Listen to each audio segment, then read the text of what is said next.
Kita akan lihat langsung bagaimana di dalam hidup kita ada satu mentalitas atau spirit yang selalu menjadi tantangan bagi kita semua yang disebut spirit independent, saudara.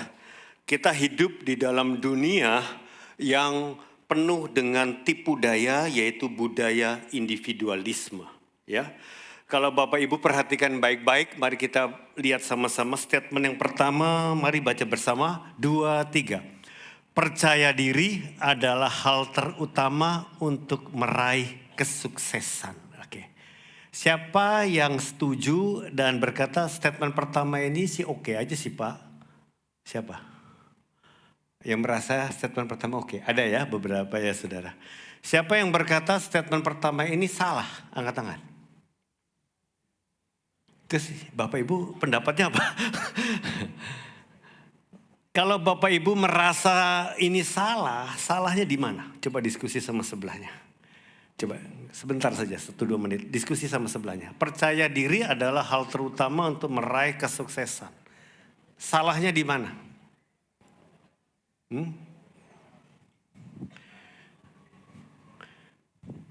Gimana Pak Ivan? Menurut Bapak ada kesalahan di mana kalimat itu?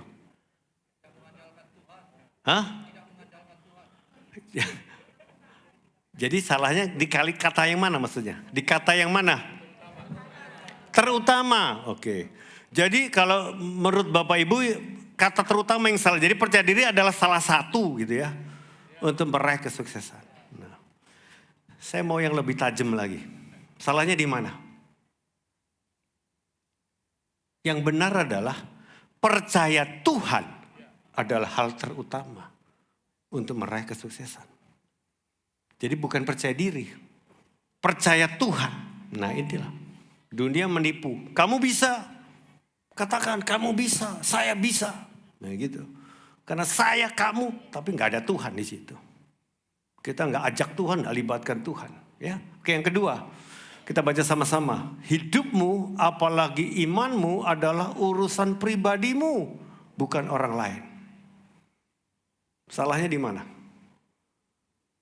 Apakah kita mementingkan privasi? Itulah dunia saat ini. Privasi is everything.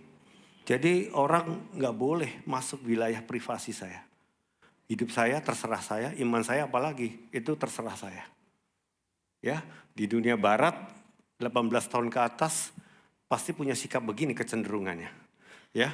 Papa mama sudah nggak boleh ikut campur lagi karena saya sudah besar, dewasa dan saya berhak memutuskan jalan hidup saya sendiri.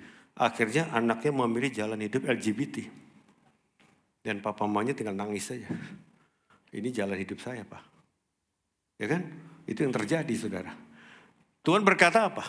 Bahwa hidup kita harus dipertanggungjawabkan di hadapan Tuhan dan di hadapan manusia. Itu kebenaran. Ya, makanya kata privasi itu kata kuncinya budaya individualisme. Ya, inilah yang membuat semua kita bisa begitu utamakan privasi ego kita. Ya, jadi sekali lagi hidup kita harus dipertanggungjawabkan kepada Tuhan dan manusia, saudara. Nggak bisa hidup semaunya gue. Ya, yang ketiga, kita baca 2, 3. Prinsipnya saya jadi orang baik dan tidak mau merepotkan orang lain. Wow, kesannya baik ya, kesannya bagus ya. Salahnya di mana ini? Prinsipnya saya jadi orang baik, kan saya nggak mau jadi orang jahat dan saya nggak ngerepotin orang, nggak nyusahin orang. Salahnya di mana Bapak Ibu? Gimana Robi? Salahnya di mana? Kalau orang punya prinsip ini, apa konsekuensinya? Orang ini hanya ngurusin yang penting saya. Ya, bertahan dan saya oke. Tapi saya nggak mau juga repotin orang. Dan nggak mau direpotin orang juga akhirnya. Kalau kamu nggak mau ngerepotin orang, kamu juga nggak mau direpotin sama orang. Artinya kamu nggak mau diganggu sama orang. Ya, kamu nggak mau ditegur orang. Urusan masing-masing. Ya ini. Itulah budaya dunia, saudara. Ya, yang ketiga. Ya sama-sama. Yang keempat, yang penting kita baca. Yang penting hubungan saya dengan Tuhan baik, jadi saya tidak perlu komoditas. Nah, banyak orang mau milih begitu. Sekarang anti gereja. Bukan anti Yesus, anti gereja. Di dunia barat, gereja kosong. Tapi belum tentu orang-orang meninggalkan Tuhan. Ada yang beribadah di rumah-rumah aja. Lihat gereja, lihat organisasi ribut, lihat pendeta nggak jadi contoh, muak ninggalin gereja. Tetapi dia nggak ninggalin Yesus. Itu banyak terjadi di mana-mana. Di gereja Belah Kelapa Gading kami punya 2 jenis jemaat. Jemaat yang datang eksis di gedung, sama kami punya begitu banyak jemaat yang tidak ke gedung. Karena mereka orang-orang yang pertama dari non-Kristen, kedua dari orang yang Kristen Protestan Katolik yang muak sama gereja, backgroundnya. Ternyata banyak. Tapi mereka nggak nolak Yesus. Kami mau ibadah di rumah komsel, tapi kami nggak gedung ya, nggak datang ke gedung. It's okay, kita muridkan dia nggak apa-apa. Dan jangkau jiwa teman-teman yang mirip-mirip gitu banyak. Jadi saudara yang terkasih, kita hidup dalam satu budaya bahwa nggak cukup kamu sama Tuhan saja. Kalau kamu sama Tuhan oke, kamu akan diperintahkan Tuhan untuk juga berkomunitas.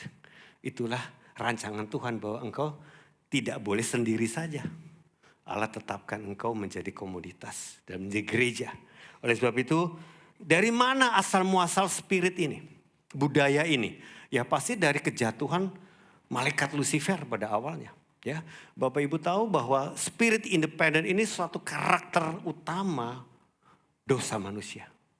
Dan ini menjadi akar penyebab dosa juga. Karena belum ada kejatuhan Adam Hawa, tapi sudah ada yang jatuh lebih awal, yaitu si sang malaikat. Lalu malaikat itu digoda siapa kalau gitu? Kalau Adam Hawa digoda sama Lucifer, sama si ular itu. Tapi si ular itu digoda siapa? Digoda oleh, nah kita baca sama-sama Yesaya 28 yang kedua, 2, 3. Hai anak manusia, katakanlah kepada Raja Tirus, beginilah firman Tuhan Allah, karena engkau menjadi tinggi hati dan berkata, aku adalah Allah, aku duduk di takhta Allah, di tengah-tengah lautan, padahal engkau adalah manusia bukanlah Allah, walau hatimu menempatkan diri sama dengan Allah. Jadi sang malaikat yang harusnya bergantung sama Allah, melayani Allah, bersumber sama Allah, dia menolak itu. Dia mau jadi yang sumbernya. Saya mau jadi Allah. Saya nggak mau bergantung sama Allah. Saya yang jadi Allah. Nah begitu. Saya yang menjadi pusat hidup saya. Bukankah itu budaya individualisme?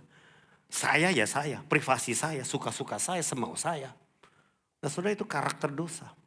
Dan itulah awalnya sang malaikat jatuh dan akhirnya memberontak sama Tuhan. Dan budaya ini atau karakter ini, dosa ini akan merembet semua kita manusia berdosa.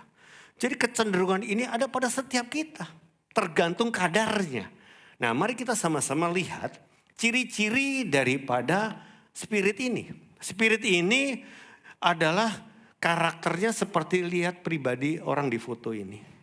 Begitu gagah perkasanya, orang ini kesannya kuat, tetapi dia ada dalam penjara buatannya sendiri. Hebat sendiri. Ya, tanpa sadar dia terpenjara oleh pola pikirnya. Pertama, hidup saya adalah privasi saya. Itu saya katakan berkali-kali. Orang yang sangat mengandalkan privasi itu adalah spirit independen, budaya individual. Kemudian dia akan mengandalkan diri sendiri, bukan Tuhan. Saya harus kuat, saya harus bisa. Itu yang ditegakkan para motivator. Ya Bapak Ibu, nggak ada Tuhan di situ. Bahkan kita di dalam kekristenan, kita seringkali berpikir yang penting kita berbuat baik.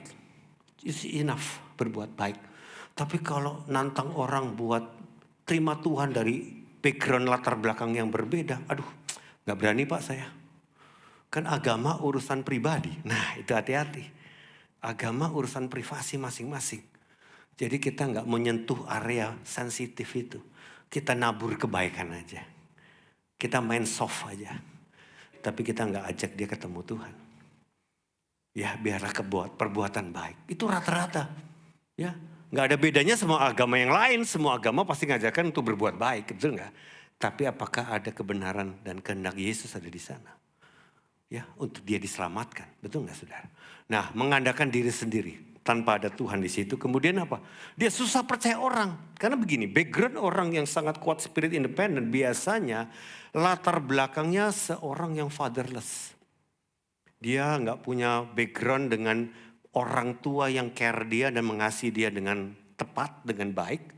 Sehingga dia seorang yang sangat kurang kasih sayang orang tua. Parentless, fatherless, motherless. Jadi mungkin dia punya papa, ya sudah meninggal, mama sudah meninggal waktu kecil. Ataupun papa mamanya ada tapi tidak memperlakukan dengan penuh kasih sayang hidupnya. Jadi seorang yang penuh luka, penuh trauma di masa lalunya. Dan akhirnya seorang independen ini menjadi survivor. Ya, kalau dia seorang yang introvert, dia tertutup, dia minder pasti. Tapi kalau dia ekstrovert, dia seorang yang independen banget. Saya bisa berjuang sendiri, saya harus kuat sendiri, saya harus bangkit sendiri. Orang begini sampai suatu hari dia menjadi anak Tuhan, hidupnya gak ada bedanya. Tuhan itu sesuatu yang saya gak bisa dekat. Karena memang backgroundnya gak pernah bisa dekat sama orang tua. Sehingga dia sama Tuhan pun sama. Sebagai Bapa di sorga dia gak bisa dekat. Ya, dia gak punya relasi yang intimate. Ya, dia bisa aktif pelayanan. Ya, karena bisa saja pelayanan itu keberhargaannya dia.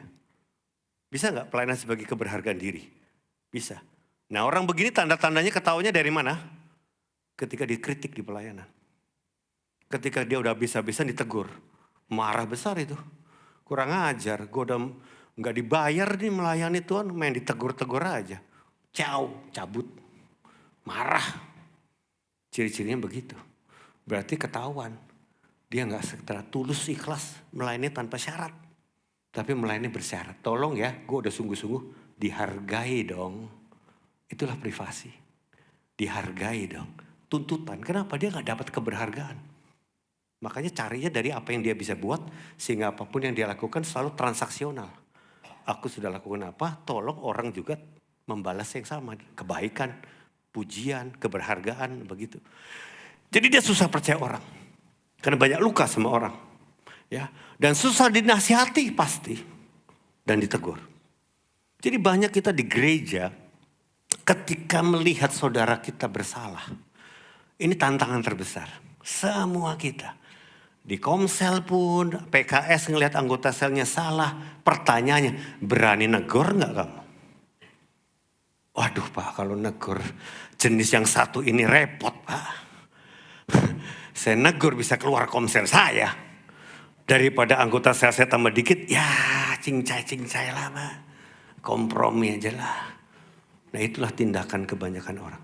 Ngelihat rekan pelayanan salah, siapa yang mau kasih tahu? Lempar-lemparan saudara. Akhirnya udah lalu aja kalau gue merepot. Senggol sebelahnya. Di sini adakah yang begitu? Atau gak ada di sini? Saudara. Kita susah dinasihati dan susah menasihati. Apalagi menegur. Ya, padahal kasih lebih baik ya teguran yang nyata-nyata daripada kasih yang tersembunyi. Betul nggak? Ya, tapi siapa yang mau lakukan?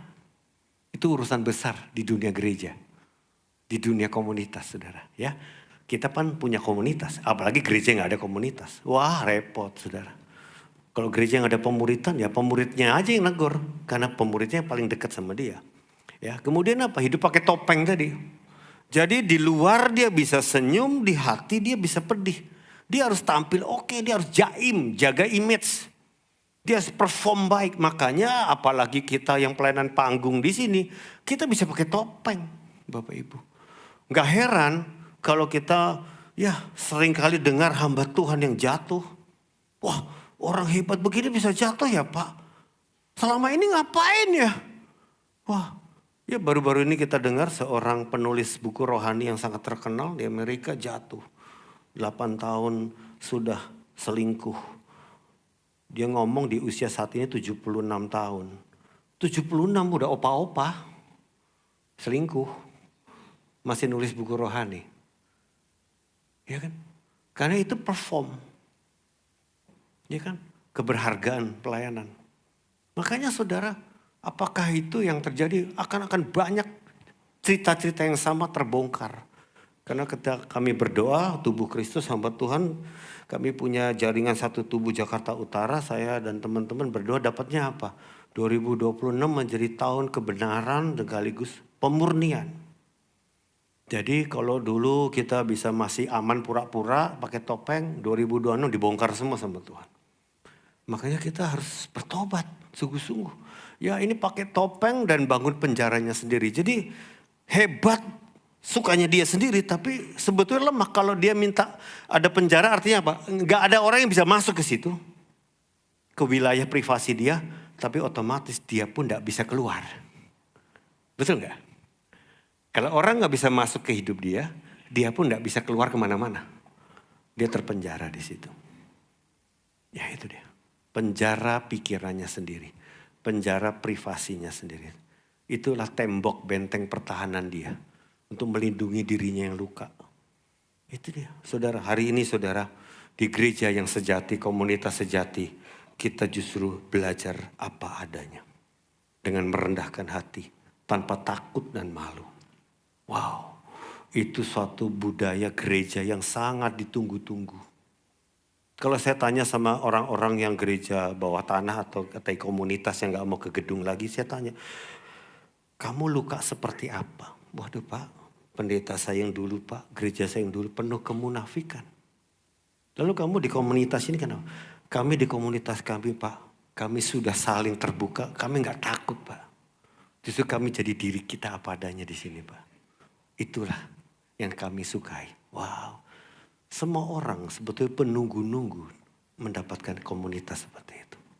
Mari kita bangun di 2026. Kita harus menang sama spirit ini. Dan salah satu yang paling gampang. Kesepian di tengah keramaian. Kamu bisa lihat teman-temanmu ketawa ke TV. Tapi kamu bisa sendirian di pojok dan sedih menangis. Banyak orang begitu. Coba kamu perhatikan deh di Komsel. Ada orang bisa cair, ngobrol-ngobrol. Itu pun belum tentu apa adanya ya. Tapi kamu bisa ngeliat ada satu orang mojok. Forgotten, terlupakan. Bapak ibu perhatikan di kakak beradik. Kalau anaknya banyak apalagi. Kakak beradik ada yang akur, ada yang gak akur. Tapi ada satu adik atau satu cici forgotten. Kita gak banyak bicara tentang dia. Seperti hidden. Mungkin tertolak di masa lalu. Banyak kejadian-kejadian. Saya suka perhatikan case-case gitu. Dalam keluarga saya kakak beradik pun saya dapetin begitu. Iya ya. Sekarang saya ngomong sama dia nangis. Iya dulu kamu waktu kecil bener ya. Mami, papi kita gak pernah bicarain kamu. Kita semua kakak beradik selalu aktif kecuali kamu. Hidden, forgotten, terabaikan. Dan kita orang-orang yang terabaikan ini akan tumbuh menjadi seorang yang independen. Ya, survivor. Kalau gue gak bangkit, nobody nih. Dan kita tetap nobody sih sebetulnya orang-orang dalam penjara ini. Oleh sebab itu kita bisa lihat di Alkitab ketika dosa masuk ke dalam manusia. Adam Hawa yang harusnya saling tolong menolong, diberi penolong yang sepadan ya. Si Adam dengan Hawa, partner yang terbaik dalam hidupnya. Apa yang terjadi ketika dosa masuk, mereka saling menyalahkan. Bahkan ketika Adam kepala keluarga ditanya sama Tuhan, Tuhan what's wrong? Apa yang kamu lakukan? Jawabannya Adam apa? Perempuan yang kau tempatkan di sisiku. Jadi Hawa tuh gak dia sebut istri loh. Bayangin ini istrinya sendiri. Perempuan yang kau tempatkan. Bukan gua yang pilih loh. Bukan gue yang mau loh. Tuhan kau tempatin ini perempuan, goda gue. Ya kan? Sampai saya ikut jatuh. Lah bagaimanapun kamu kalau ditawarin. Bisa nolak sebetulnya. Itu kalau kamu si Hawa kan nawarin tuh buah terlarang. Si Adam bisa nolak mami itu buah gak boleh itu dosa. Aduh gak mau. Nah, kan bisa. Tapi dia salin perempuan ini yang nawarin saya dan saya jatuh. Jadi karakter independen adalah apa? Membenarkan diri dan menyalahkan orang. Katakan sebelahnya baik-baik. Karakter orang independen, hobi membenarkan diri dan menyalahkan orang lain. Susah ngaku salah. Ada orang susah banget ngaku salah. Kalau bisa segenap alasan saya tuh yang gak salah, yang orang lain yang salah. Saya kalau sebelahnya, kamu sama saya suka lebih mana duluan mau ngaku salah? Suami istri. Ya kan? Berantem. Kalau berantem suami istri, saya yakin betul dua-duanya salah. Tapi istri bilang, kan suami duluan. Lah, siapa duluan, siapa yang nyaut, ya itu sama aja bu. Kalau kamu nyautnya benar, kamu bisa menenangkan situasi. Tapi kamu nyautnya nyablak, ya sudah. Habis sudah, ribut. Sama-sama kepancing kan. Siapa yang mancing, siapa yang kepancing. Gak ada bedanya lah. Yang benar apa? Kita hidup dalam roh. Bukan ikut kedagingan, betul gak sudah? Ya lupa ya Pak ya. Ya kebanyakan kita ya tadi independen. Jadi kita reaktif orangnya. Luka soalnya. Ya, kita nggak bisa disemprot orang dengan kasar, kita bisa tetap tenang. Wow, luar biasa itu. Kenapa? Background kita mungkin juga diperlakukan seperti itu oleh orang tua kita. Salah melulu. Sensitif kita. Ada yang nyalain saya, awas saja. Orang yang karakternya begitu sudah. Ya, jadi Adam Hawa saling menyalahkan, lahirlah anak-anak yang kurang lebih sama, like father, like son. Kain dan Habel harusnya kakak beradik tolong menolong dong. Ya, tetapi yang terjadi, mereka memberi persembahan, adiknya si Habel diterima, si Kain nggak diterima. Sampai di situ sih nggak ada isu sebetulnya. Kain bisa bertanya sama dek, kenapa Koko memberi persembahan nggak diterima ya? Kalau adik diterima, rahasianya apa dek? Koko mau belajar. Kan gitu kan, nggak masalah kan? Masih oke kan? Tapi Kainnya marah, si Koko marah. Akhirnya apa? Kurang ajar adikku bikin gara-gara. Lah siapa yang bikin gara-gara? Adiknya mau melayani dengan baik Tuhan. Gak ada urusan menyinggung kakaknya. Tapi kenapa kakaknya marah? Makanya waktu dia marah Tuhan bilang apa? Kain, mengapa hatimu panas? What's wrong lagi? Kenapa jadi marah?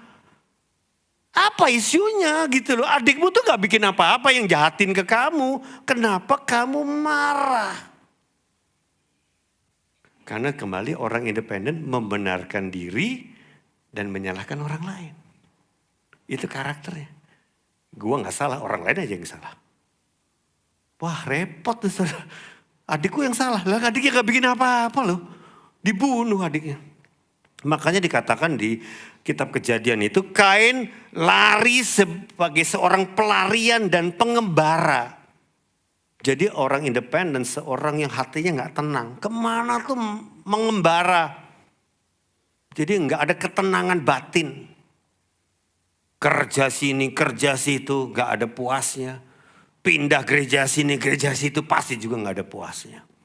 Pindah komsel sini, pindah pelayanan ini juga gak ada puasnya. Kenapa? Hati yang mengembara. Dia gak mendapatkan identitas sejati hidupnya. Gak ada ketenangan batin. Hati-hati Bapak Ibu. Banyak kita melakukan apapun kok gak ada ketenangan, kepuasan. Ya, kita mencari, mengembara kemanapun. Nah itulah yang terjadi Kain dan Habel saudaraku. Oleh sebab itu iblis sangat senang dengan orang-orang independen ini. Karena apa? Orang independen itu ibarat kita seperti domba. Domba, kita diibaratkan domba yang harusnya tinggal dalam komunal. Betul nggak? Domba punya karakter nggak pernah independen. Domba selalu tinggal bersama komunitasnya. Dan ada sang gembala yang mengcover para domba itu. Itulah karakter kita. Domba nggak punya satu senjata untuk melawan sebetulnya. Tapi dengan kekuatan bersama komunitas itu, kebersamaannya itu menjadi kekuatan dia. Dan ada gembala, dekat gembala itu yang menjadi rasa aman dia. Beda sama kambing Bapak Ibu. Kambing itu binatang independen banget. Makanya kalau Bapak Ibu lihat kumpulan domba sama kambing, beda gembalanya. Gembala domba selalu di depan. Dan dia bikin bunyi-bunyi yang dikenal sama dombanya dan domba-domba itu ngikutin dia. Dombanya nurut, ikut gembala, ikut Yesus. Tapi kalau kambing Bapak Ibu, gembalanya di belakang pakai pecut ngawasin. Jangan kesini, gitu. Coba lihat sebelahnya, lebih mirip domba atau lebih mirip kambing saudaraku? Kalau domba mah gak usah diawasin, mestinya dombanya ngikut gembala. Tapi kalau kambing mesti diawasin. Coba kalau kamu jadi PKS, anggota selmu lebih banyak dombanya atau kambingnya? Mesti doa syafaat terus Pak. Anggota sel saya satu itu bandel banget Pak. Nggak diawasin meleng aja. Mesti ditanyain terus Pak. Kalau nggak aman Pak. Kita kalau lagi nangani jemaat yang berkasus dan sedang rawat inap, rawat jalan ketat. Saya bilang nggak bisa 2 mingguan ini Pak. Saya bilang sama PKS-nya, model anggota sel Bapak itu paling ya mingguan, seminggu sekali ketemu lah. Saya bilang. Tiap hari kalau bisa Bapak tanya, telepon. Belum aman nih sama istrinya saya bilang. Masih bisa jatuh lagi, masih bisa meleng lagi. Tempel ketat Pak. Nah berarti model kambing kan. Dan domba yang melarikan atau keluar dari komunitas menjadi satu sasaran yang sangat enak bagi musuh kita iblis. Ya, 1 Petrus 5:8 sama-sama baca. Sadarlah dan berjaga-jagalah, lawanmu si iblis berjalan keliling sama seperti singa yang mengaum-ngaum dan mencari orang yang dapat ditelannya. Kalau saya percaya dalam banyak case singanya gak akan mengaum. Kalau mengaum mah udah ketahuan ya kita lari. Singanya diam-diam ngintip di balik dan menerkam kita. Ya, beritahu sebelahnya orang independen sasaran enak, sasaran empuk. Ya, iblis tunggu. Bapak Ibu, iblis itu ibarat sniper. Kalau Bapak Ibu nonton American Sniper, wow itu hebat tuh saudara. Itu Irak punya sniper, ternyata juara olimpiade menembak. Snipernya memang juara olimpiade menembak beneran. Itu kalau sniper, itu kan dia tunggu rumah si musuh, siapa kepalanya misalnya siapa ya. Itu rumahnya di sana. Dia langsung cari rumah yang jauh, bisa berkilo-kilometer loh jauhnya. Di rumah yang tingginya sama, dia nunggu di situ. Itu bisa berhari-hari nunggu. Nunggu apa? Kepala orang itu nongol di jendela. Itu dia udah siap. Sampai pakai pampers Pak Ibu. Karena dia gak boleh kencing, gak boleh pup. Dia bisa lewat itu kesempatan emasnya itu. Targetnya nembak kepalanya langsung. Itu berkilo-kilometer dia ukuran anginnya arah kemana udah diukur semua. Jadi dia mesti ngatur dan pas itu. Dan itu terjadi. Saya lupa ya berapa kilometer itu. Terus itu pelurunya aja gak bisa. Itu perlu berapa detik tuh sampai nyampe ke kepala itu sudah. Das. Pas di kepala nongol di jendela. Iblis itu sniper ulung. Nunggu kesempatan Bapak Ibu keluar dari kumpulannya. Ketika Bapak Ibu terluka, Bapak Ibu lagi kecewa, Bapak Ibu keluar. Nah kena loh. Itu dia saudara. Pas tembak. Daud waktu berperang berjaga-jaga terus. Dia gak akan pernah ketembak. Tapi waktu break akhir tahun, liburan tahun baru, dia santai. Gencatan senjata ya, liburan dulu. Nah santai. Dia nongol di balkon istananya. Tetangga lagi mandi, kena udah. Betul gak? Iblis bilang, wah kalau lagi perang mana bisa nembak Daud. Dia standby terus, gak bisa ada celah. Tapi celah itu tiba waktu dia break liburan. Kena loh. Beritahu sebelahnya, iblis apal gerak-gerik kamu. Katakan sebelahnya. Iblis sangat apal gerak-gerik kamu. Dia tahu kebiasaan kamu. Dia tahu kapan kamu lemah. Dia tahu kapan nembak kamu. Tahu persis. Dan dia tunggu waktunya itu. Ingat baik-baik Bapak Ibu. Dan berapa kali kalau kita jatuh kita pun tahu. Pola ini terjadi. Pas gini gue jatuh dah. Pas lagi stres sama istri. Wah itu paling bahaya Pak saya. Kalau lagi stres sama istri. Waduh godaan pikiran macam-macam tuh Pak. Oh iya oke. Berarti itu timing kamu paling lemah ya. Iya Pak. Kalau lagi lagi ada masalah keuangan Pak. Aduh itu. Si istri bilang saya paling khawatir tuh Pak. Oke itu celahnya ibu. Setiap orang mesti tahu celahnya masing-masing Bapak Ibu. Disitulah iblis tunggu kita. Betul nggak? Dan situasi itu akan diizinkan memang tercipta. Untuk nguji kamu cari Tuhan atau independen. Kalau independen, peluru itu udah siap. Katakan sebelahnya, ada yang ngincer lu dari dulu, katakan sebelahnya coba. Sudah ada yang ngincer. Hah? Udah ada yang ngincer. Betul gak? Udah ada yang ngincer, bener. Kita gak tahu, tapi musuh kita mah udah tahu betul, udah nungguin dari dulu nih. Ya, sebab itu kita akan mau bersama kita belajar dari 2 murid Yesus yang independen. Dari 12 murid Yesus ada 2 tokoh independen. Nomor 1 Yudas Iskariot.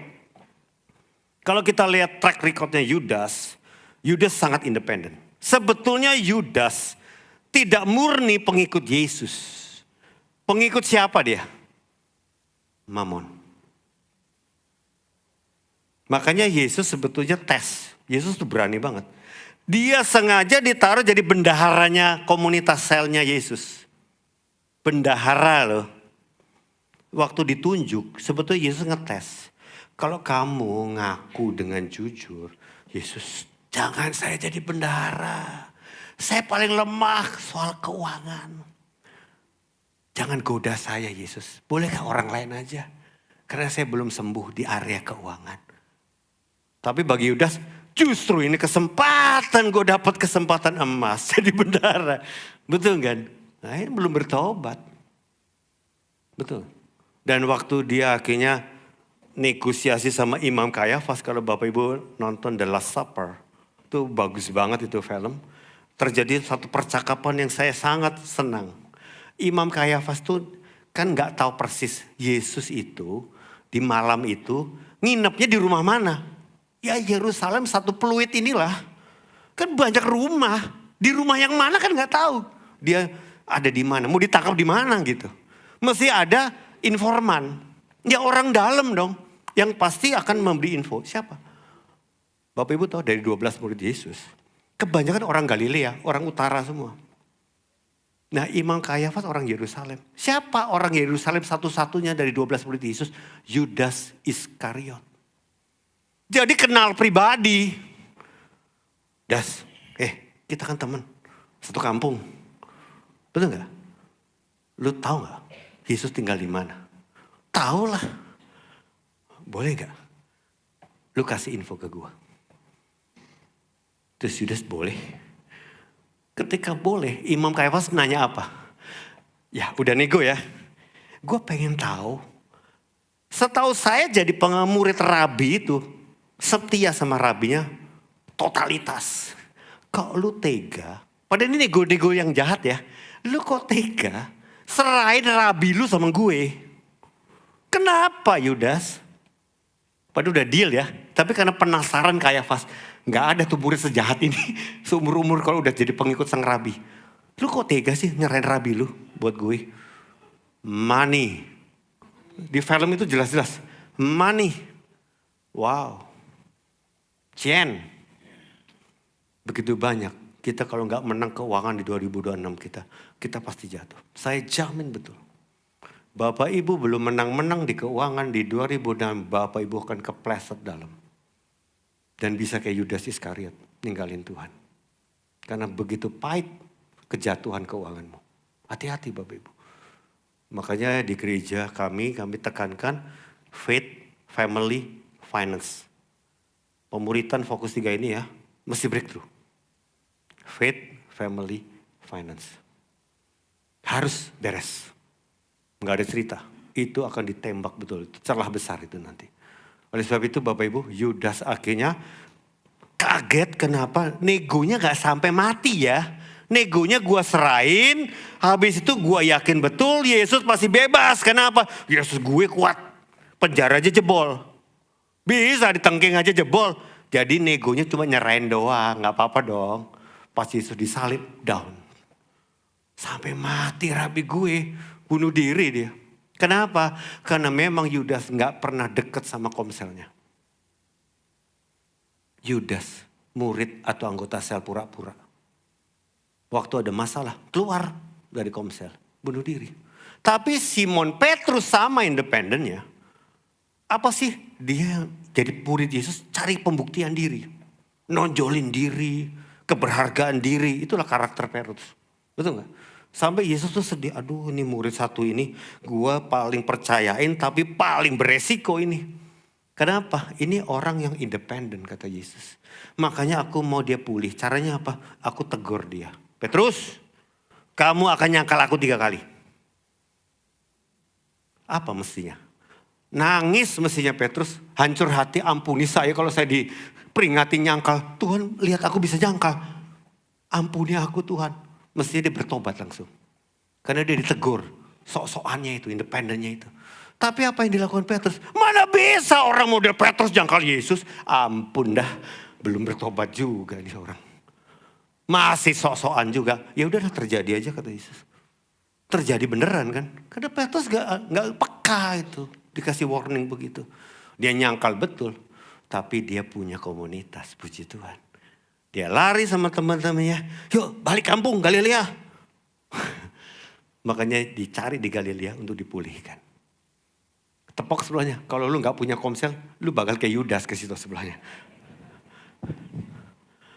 Iya. Murtad sekalian udah. Gak ada yang bisa cegah dia. Di kedegilan dia, dalam kebebalan dia. Di masa-masa dia lagi down, jatuh, bebal, degil. Siapa yang kasih tahu lagi? Mungkin gak ada orang yang tahu. Banyak loh di gereja tuh kaget-kaget kita. Hah? Masuk penjara? Itu jemaat. Kenapa ya masuk penjara? Ada kasus ini. Ya, kita gak pernah tahu ada kasus itu. Ya siapa yang kasih tahu? Dia gak pernah kasih tahu. Ada masalah besar. Betul. Ya meninggal. Kenapa? Masih muda. Kenapa? Kok sakit ini? Oh kita kok gak pernah tahu dia punya sakit ini? Betul gak?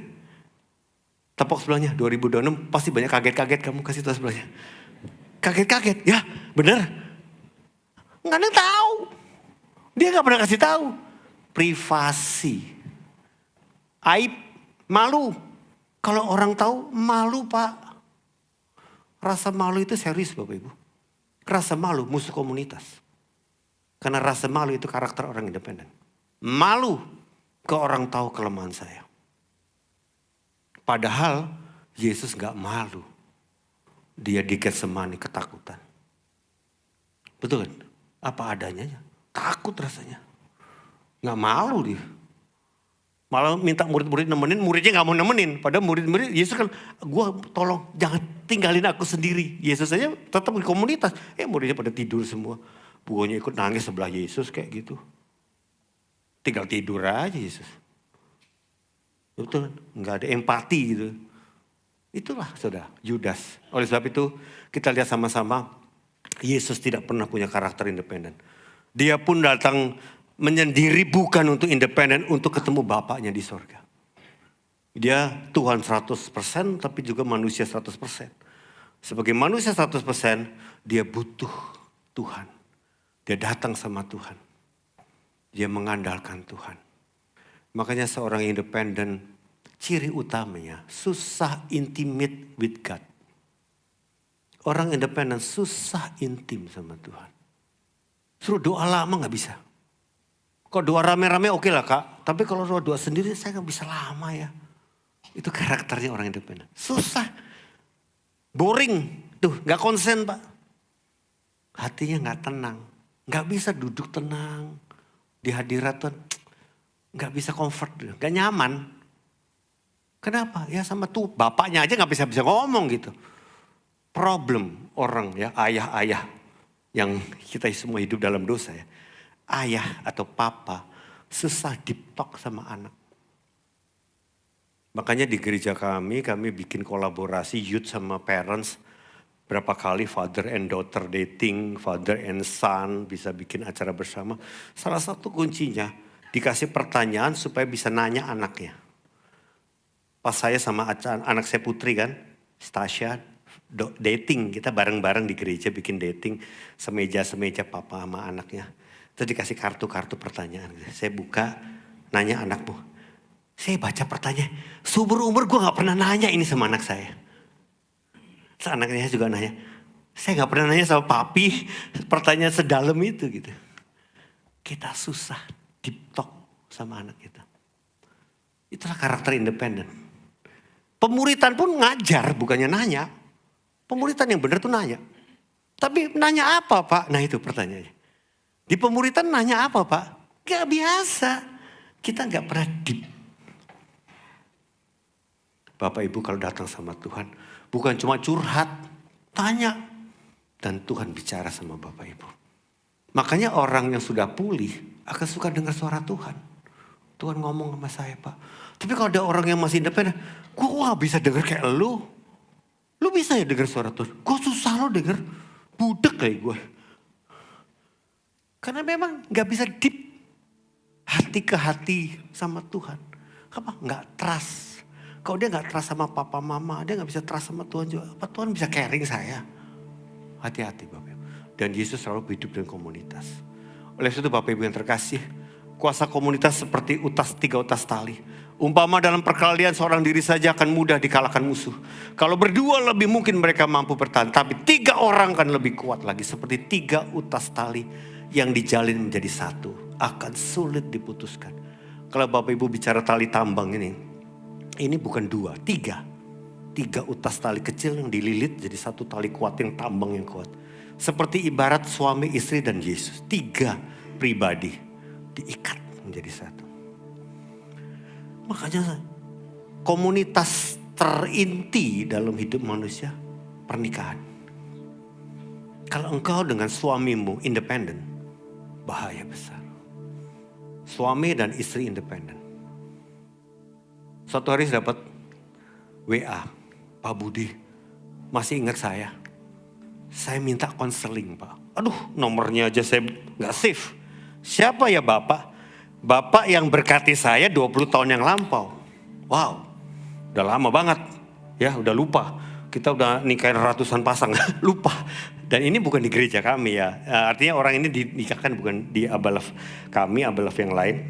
Oke, saya bilang, siapa kamu? Dia kenalin. Oke, saya udah lupa, sorry. Kamu kenapa? Saya mau cerai. Boleh tolong saya. Bapak yang berkati saya nikah kan? Yuk ketemu langsung. Kenapa dia mau cerai?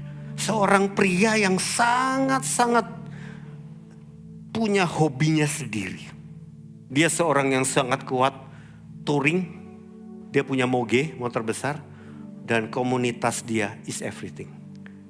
Bukan istri, bukan anak. Dia bukan family man. Ada banyak pria bukan family man. Gak bisa close sama istri anak. Close-nya apa? Teman-teman hobinya. Touring ke Jawa. Ketawa ke TV berhari-hari. Ninggalin bisnis pun rela. Buat hobinya sama teman. Bahkan tempat showroom mobilnya itu markas dia. Dia ketuk kepala sukunya di situ. Istrinya, pisah aja deh kita. Gue gak pernah punya suami. Coba ibu-ibu lihat suaminya. Lu family man bukan? Pria-pria yang model begitu. Independen. Punya dunia sendiri. Pekerjaannya, hobinya, temennya. Bahkan hobinya curhat tentang istri masing-masing. Betapa istri kita nyusahin kita. Repotin kita. Itulah hobinya, percakapan favoritnya. Bisa saja ibu-ibu juga model begitu. Punya sosialitanya masing-masing. Temen badmintonnya, temen shoppingnya, temen jalan-jalan ke Vietnam bareng-bareng ibu-ibu semua tanpa bapak-bapak ya. Ke Thailand apalagi belanja bareng-bareng tanpa suami ya. Itu ciri-cirinya. Senggol sebelahnya, kayaknya gue mulai tahu yang dimaksud Pak Budi siapa itu. Ya itulah, kita gak bisa jadi sahabat terbaik pasangan hidup kita. Makanya Bapak Ibu bahaya. Kita harus diikat jadi satu, Yesuslah pusat kita. Gak ada yang bisa saingin suami kita dan istri kita. Dia sahabat utama hidup saya. Yang Yesus tempatkan buat saya. Amin. Coba lihat sebelahnya, yuk kita jadi sahabat. Belajar jadi sahabat 2026 ini. Oke, lanjut. Next. Ya. Berikutnya adalah seperti kayu bakar ini. Kalau Bapak Ibu bikin api unggun, satu kayu cukup gak bikin api unggun untuk sejam nyala? Gak mungkin nyala sejam. Mati langsung. Betul kan? Sendirian gak bakal bertahan. Untuk terbakar terus perlu bersama kayu-kayu bakar lainnya menjadi bara api. Betul gak? Kita gak akan bisa tahan lama kalau sendirian Bapak Ibu. Makanya janganlah hendaknya kerajinan kendor. Biarlah rohmu menyala-nyala dan lainnya Tuhan. Kenapa sih banyak orang rohaninya dingin? Pasti sendirian. Independen. Gak bisa tahan lama. Doa gak bisa lama. Ya, setia tuh gak bisa lama. Mut-mutan, jatuh bangun. Kita gak bisa menyala-nyala. Makanya Bapak Ibu, seperti kayu bakar ini, kita mau sama-sama dibakar oleh Roh Kudus. Menyala bersama Tuhan. Amin. Kamu gak akan bisa sendiri. Berikut yang terakhir. Kita mau hidup dalam suatu gereja yang seperti ini. Mari sama-sama baca definisi gereja yang saya tuliskan ini. Gereja adalah, yuk, komunitas orang percaya yang belum sempurna dan berkomitmen rindu disempurnakan bersama-sama dalam kebenaran dan kasih Kristus. Jadi sekali lagi, di gereja manapun di dunia ini terdiri dari orang-orang belum sempurna. Itu bahasa bagusnya. Tapi kalau mau bahasa langsungnya, gereja adalah komunitas orang percaya yang aneh-aneh semua. Pak, di komunitas saya banyak orang aneh. Di gereja saya banyak orang aneh. Pertanyaannya, ibu aneh bukan? Jangan-jangan aneh juga bagi orang lain. Betul kan? Kita ngeliat orang lain aneh, kita juga aneh bagi orang lain. Jadi kumpulan orang aneh yang dijadiin satu supaya waras gitu kan. Supaya pulih, supaya sembuh dan supaya sempurna. Amin. Besi menajamkan besi. Kalau besi sama kayu gak saingan. Kita gak akan saingan sama orang berdosa. Kalau Bapak Ibu ketemu orang berdosa yang marah-marah sama Bapak Ibu di jalan. Adalah orang belum bertobat. Tenang aja lah, gak usah kepancing. Orang belum bertobat marah-marah di jalan kan. Oke lah. Tapi kalau Bapak Ibu ditembak sama teman sendiri, orang gereja. Lu tuh lebih dewasa rohani kok kayak begitu sih sifat lu. Mestinya lu jadi contoh buat gue. Marah, kenapa? Mestinya artinya tuntutan. Karena kita nuntut maka kita digesek. Ternyata gak seperti yang kita mau ya. Besi menajamkan besi. Bukan kayu. Makanya di gereja gak heran kalau ada gesekan, ada konflik. Itu mah biasa bagian. Tapi tergantung apakah kita mau sembuh dari independen atau tidak. Orang independen pasti cut out. Gak akan mau survive bareng. Aku selamatin diri gue aja. Mending gue keluar aja dari gereja ini daripada berantem lulu. Tapi ke orang yang tahu. Justru itu gunanya aku ditempatkan seperti ini. Ya, beritahu sebelahnya. Makanya puji Tuhan aku ketemu orang aneh seperti kamu. Katakan sama sebelahnya coba.